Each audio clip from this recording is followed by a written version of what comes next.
Et bonjour tout le monde, j'espère que vous allez bien et j'espère que vous êtes en forme. On se retrouve une fois de plus pour l'Actu des Mouches, émission consacrée à l'actualité cinématographique et vidéoludique. Cette semaine au cinéma, il y a pas mal de petites choses intéressantes. Côté jeux vidéo, il n'y a pas de grosses sorties à proprement parler. Enfin, il y en a peut-être une ou deux, mais dont un où c'est un remaster, donc je le compte pas vraiment comme une grosse sortie.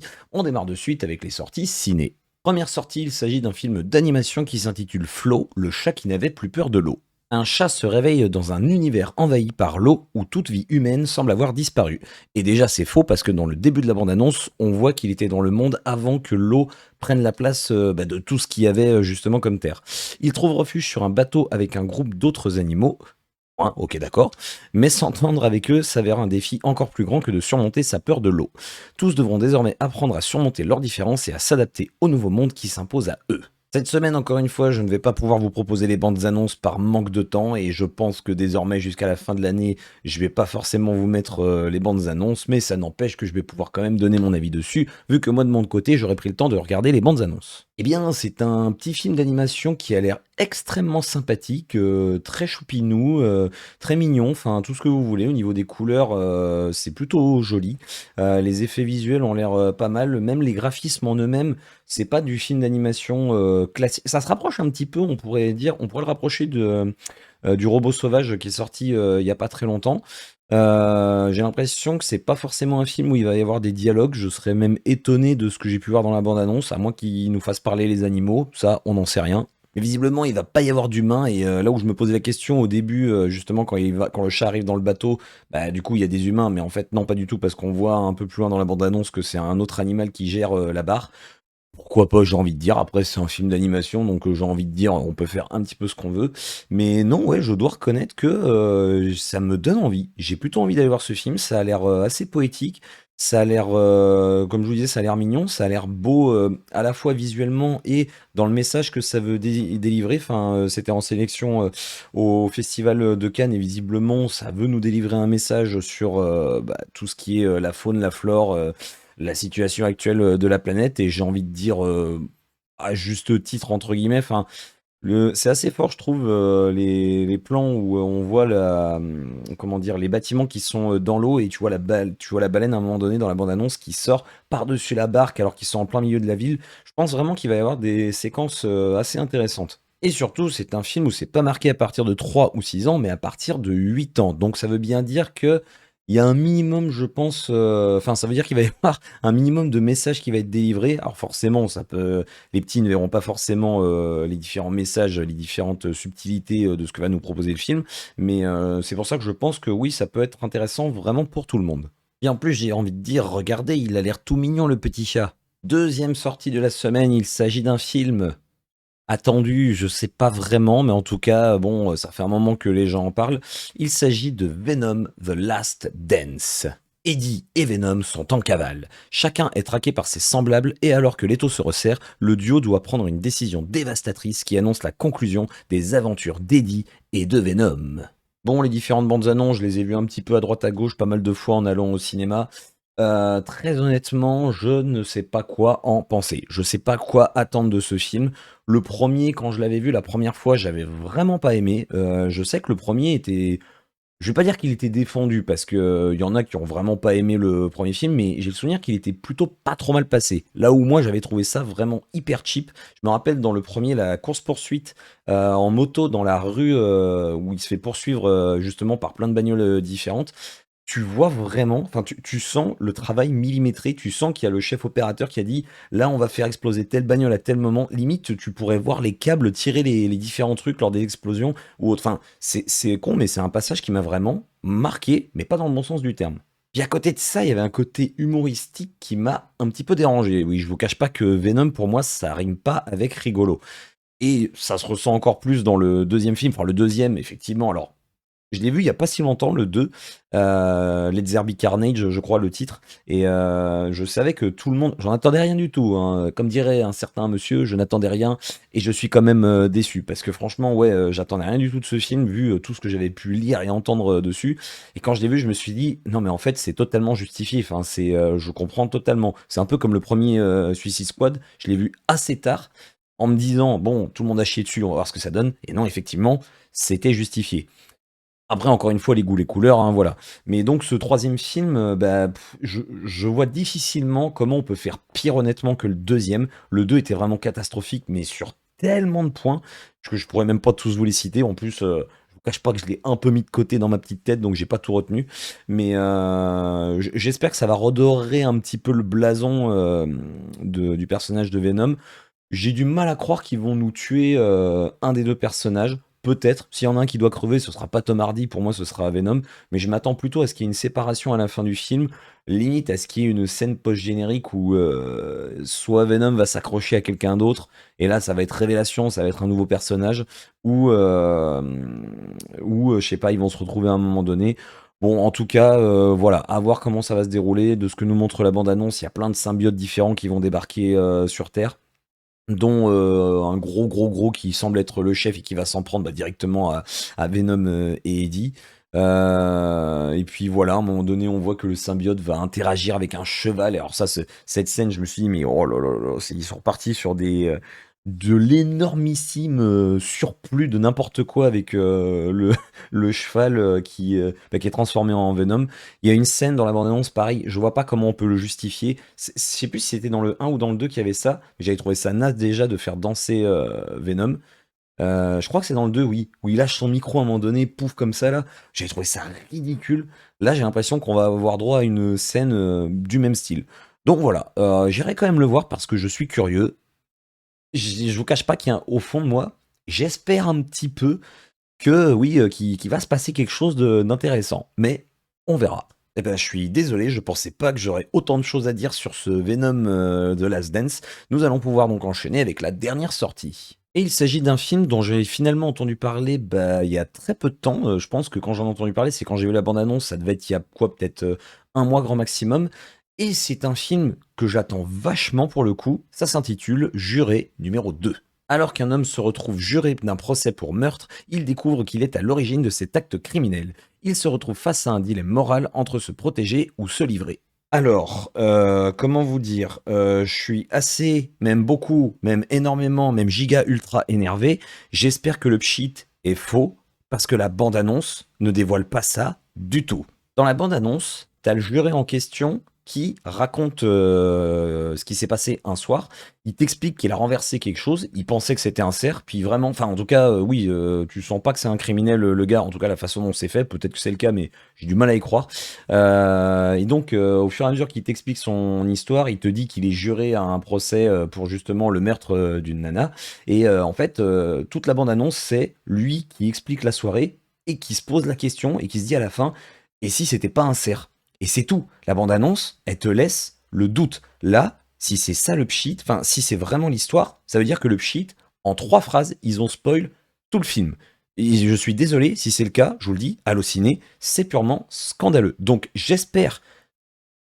J'ai du mal à croire, à me dire, pardon, qu'ils ont pu se planter, enfin qu'ils ont pu mettre un faux pchit.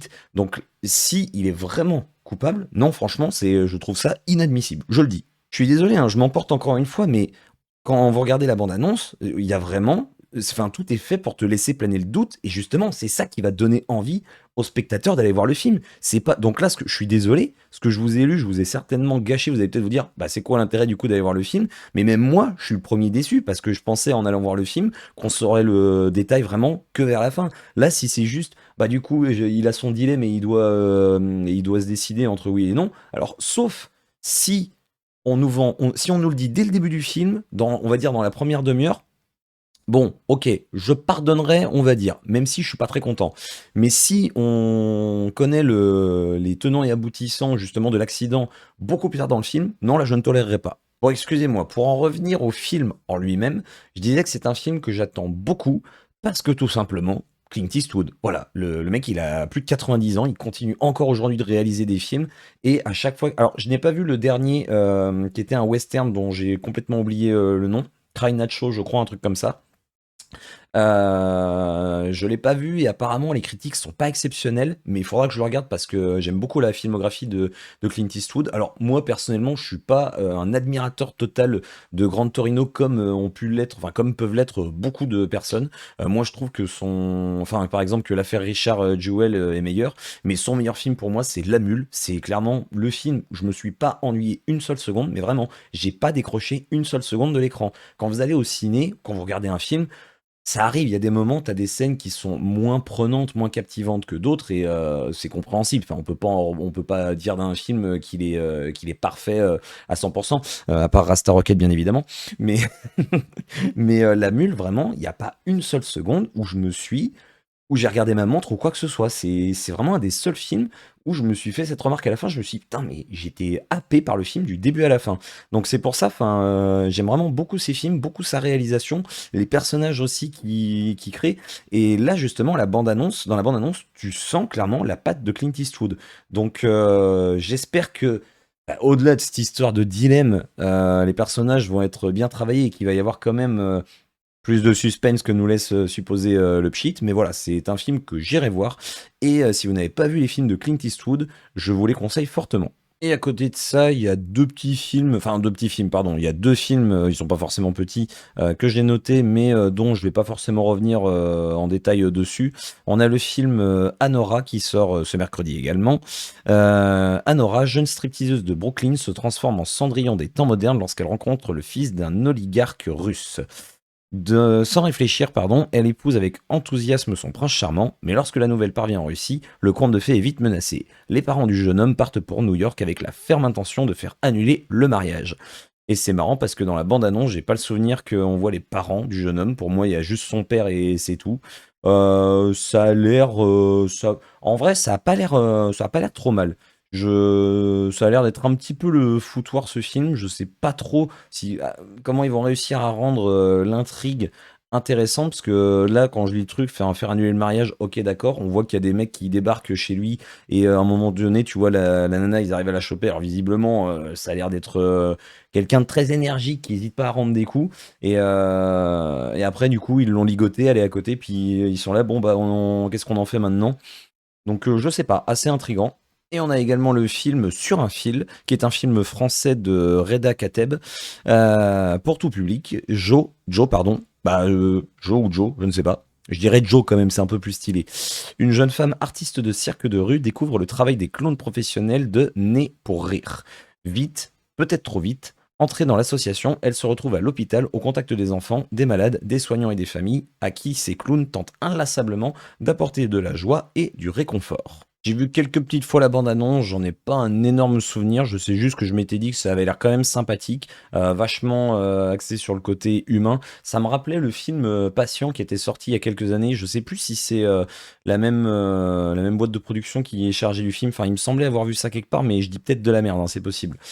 Patient que j'avais trouvé sympa, mais je sais plus pourquoi, mais j'avais un petit peu de retenue vis-à-vis de ce film. Là, bah, le fait que ça touche les enfants, je pense que ça va certainement toucher un petit peu plus le public. Mais voilà, je peux pas émettre d'avis plus que ça dessus.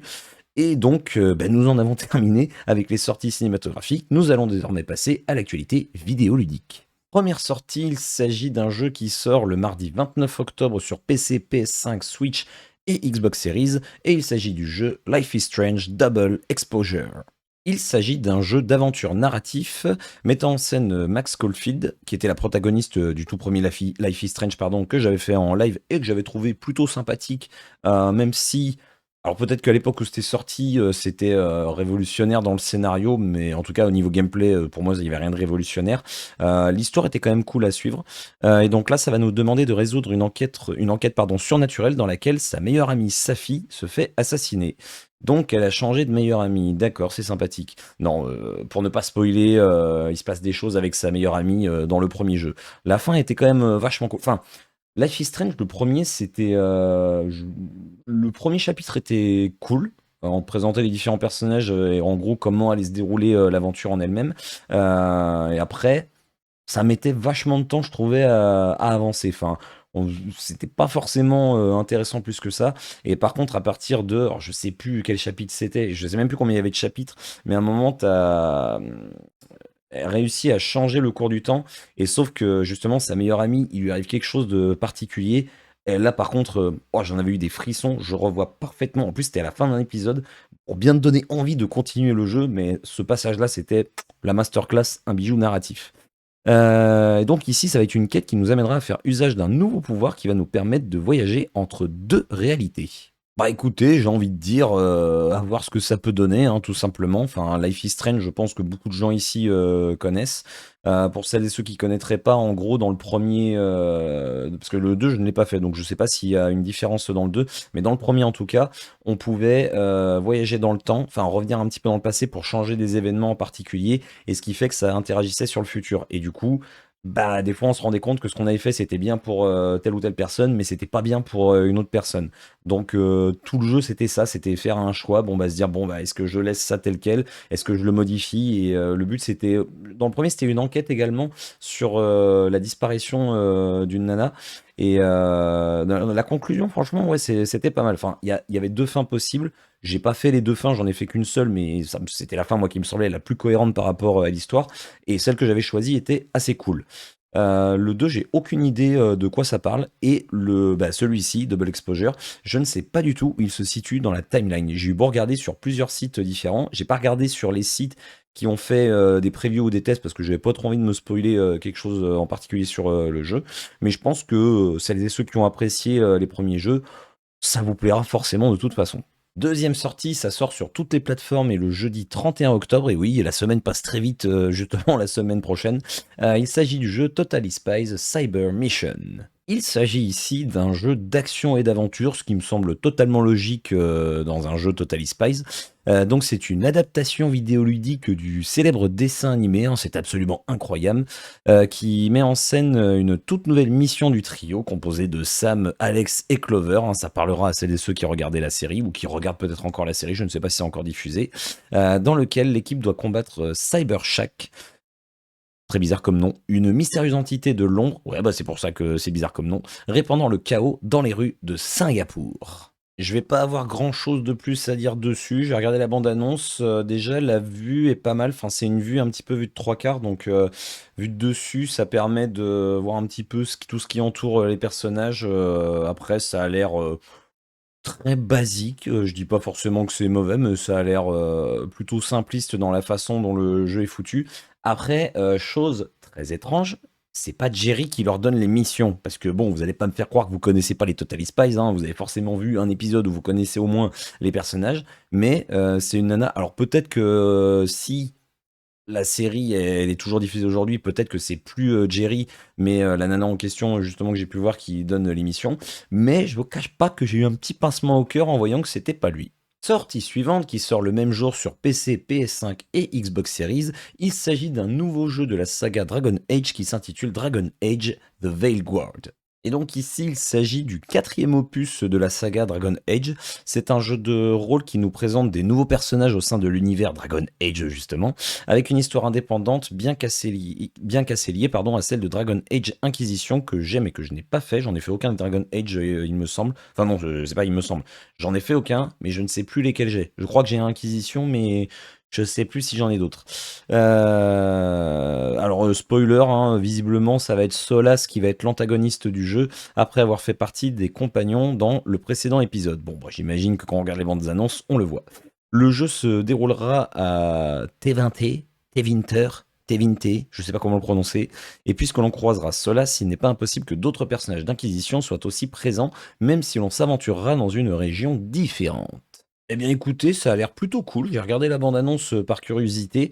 Ça a l'air très sympa, visuellement plutôt joli. L'univers, l'ambiance, on s'y croit. Enfin, il y a vraiment un cachet, je trouve. Après, en termes de gameplay, je sais pas trop. Je sais pas comment sont foutus les anciens. Là, de ce que j'ai vu, il y a l'air d'avoir pas mal de trucs affichés à l'écran. Alors certainement que ça peut se régler dans les options du jeu. Mais non, ça a l'air dynamique, nerveux, tout ce que vous voulez. Donc bon, je pense que tous ceux qui ont fait les anciens Dragon Age joueront à celui-ci. Après, à voir si c'est accessible également, d'un point de vue scénario en tout cas, à celles et ceux qui n'ont pas fait les anciens. puisque je pense qu'aujourd'hui, tout jeu qui sort est censé être accessible à n'importe qui, même les FromSoft, hein, je suis désolé de le dire, mais pour moi, à partir du moment où tu mets un tuto dans un jeu, c'est que c'est accessible à même ceux qui n'ont pas découvert les anciens. Il y en a qui ont commencé les FromSoft avec Elden Ring par exemple. Bah là, je pense que ça va être pareil. De ce que j'ai pu voir, il va y avoir un open world assez grand.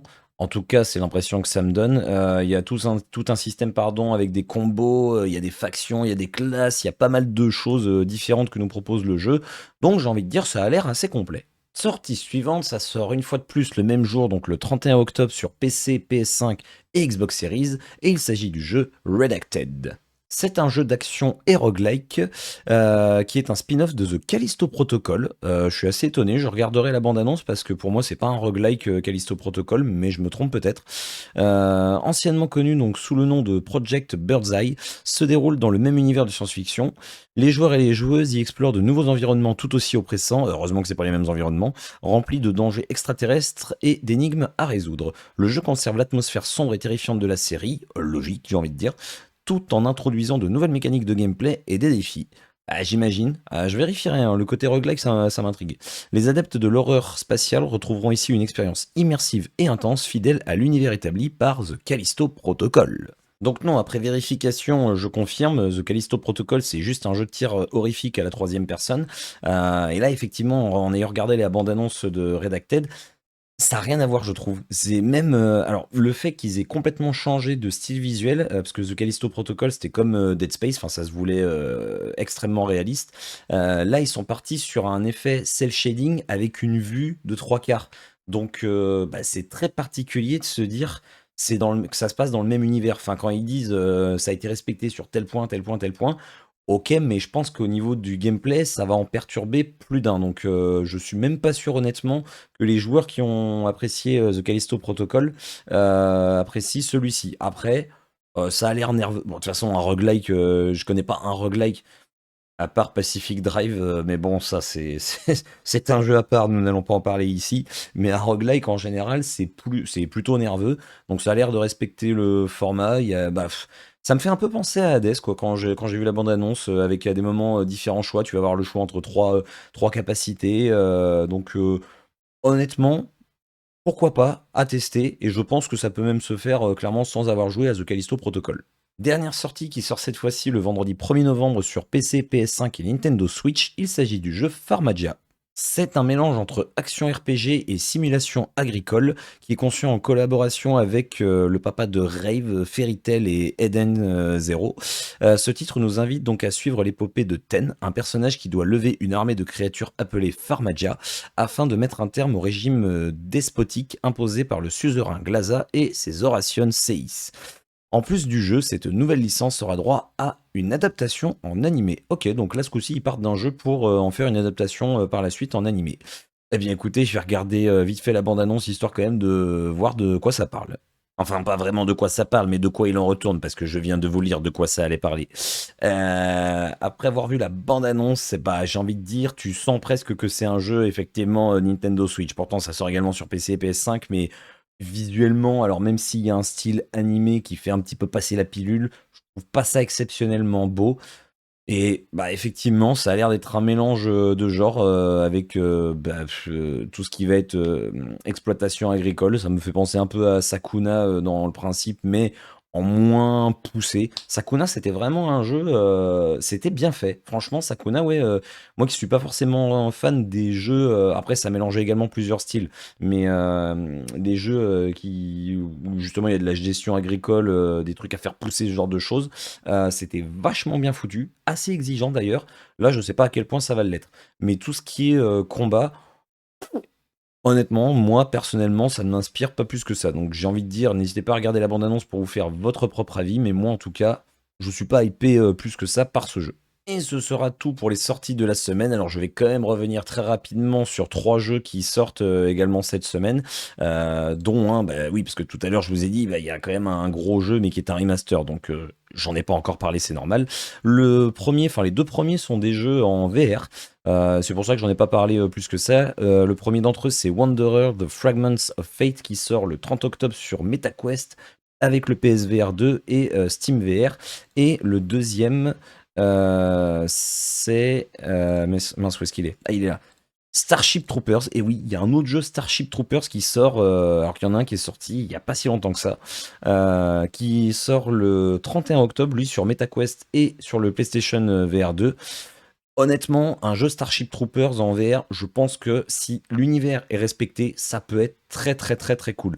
J'en ai pas parlé parce que bon, aujourd'hui, il n'y a pas grand monde, enfin, je me trompe peut-être, mais j'ai l'impression qu'il n'y a pas plus de monde que ça qui ont la VR sur les dernières consoles, peut-être sur oui, peut-être sur MetaQuest éventuellement, j'en sais rien. Et à côté de ça, on a donc le 31 octobre. Attendez, je vérifie pour les dates. Si... Oui, si, c'est bon. En fait, tout sort le 31 octobre la semaine prochaine.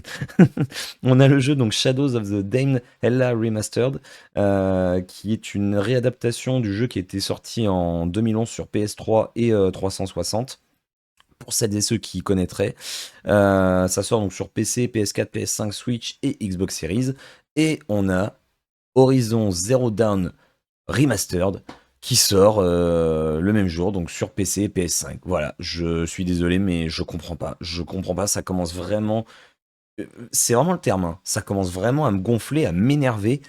Sony qui fait des remasters de jeux qui sont sortis il y a 5 ans. Alors ok, oui, 2017, c'était la date de sortie du premier, donc oui, effectivement, c'est sorti il y a 7 ans, mais c'est pareil, enfin, c'est comme si, enfin, je comprends pas, entre The Last of Us 2, entre ça, il n'y a pas un remake de God of War, enfin, un remaster de God of War qui est prévu prochainement, ou je sais plus, enfin, il me semble que à un moment donné, et arrêtez avec votre pognon, enfin, Sony, mais ils sont en train de tuer vraiment l'industrie du jeu vidéo, ils font de la merde sur merde, quoi, c'est, alors ok, il y a des exclusivités il y a Ghost of Yotei par exemple qui sort l'année prochaine. On a Phantom Blade 0 qui est censé sortir l'année prochaine également. Enfin, je suis curieux de voir quelles vont être, enfin, les prochaines conférences Sony.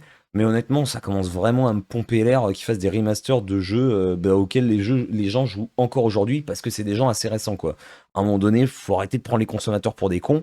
Mais visiblement, désolé si vous êtes concernés, il y a quand même des gens qui achètent ces trucs. Je ne suis pas en train de vous traiter de con, bien sûr, mais ça n'encourage le fait que vous achetiez ça, ben, ça va les encourager à continuer. C'est ça le truc. Donc ils vont continuer à faire les feignants. Mais je dis ça, mais c'est pas que pour eux, hein, attention, hein, c'est valable pour Microsoft, c'est valable pour Nintendo, hein, ce que je dis, hein. Tous les remasters de jeux qui sont récents. Ce qu'il y a, c'est que Nintendo, eux, ils font des remasters de jeux plus anciens. Enfin, honnêtement, je peux me tromper, mais j'ai le souvenir. Alors, sauf pour quelques-uns. Je sais que Wind Waker, ils ont fait au moins deux remakes, enfin deux remasters et Twilight Princess. Ah, j'ai un doute. Non, ils avaient sorti la version GameCube et la version Wii quasiment en même temps. Mais voilà, globalement, ils font des remasters de vieux jeux. Sony, ils font des fois des remasters de vieux jeux, mais en ce moment, leur mode, c'est vraiment on ressort des jeux récents et on en fait un remaster, quoi. Donc, s'il vous plaît, arrêtez de faire ça. Arrêtez. Et nous en avons donc terminé avec cette session de l'actu des mouches. La semaine prochaine, il n'y a pas grand-chose d'étau au cinéma, ou à moins que je trouve des bandes annonces de dernière minute. On a par contre le concert, ça y est, de Mylène Farmer qui sort la semaine prochaine au ciné. Comme ça, on va arrêter de se taper cette putain de bande annonce qui dure 5 minutes à chaque séance ciné. À côté de ça, côté jeux vidéo, on a une dizaine de sorties la semaine prochaine et ça a l'air assez varié. J'ai pas l'impression, je revérifierai, mais qu'il y a des gros titres en particulier, mais ça a l'air plutôt intéressant globalement. J'espère une fois de plus que je vous aurai donné envie d'aller voir certains films et ou de vous intéresser de jouer à certains jeux. N'hésitez pas encore une fois à me laisser un petit pouce comme ceci ou comme ceci et à partager la vidéo. Et on se retrouve donc la semaine prochaine pour une nouvelle session de l'actu des mouches. D'ici là, je vous souhaite une très bonne journée, une très bonne soirée et ou une très bonne nuit comme d'habitude. Et comme d'habitude, prenez soin de vous et bisous tout le monde.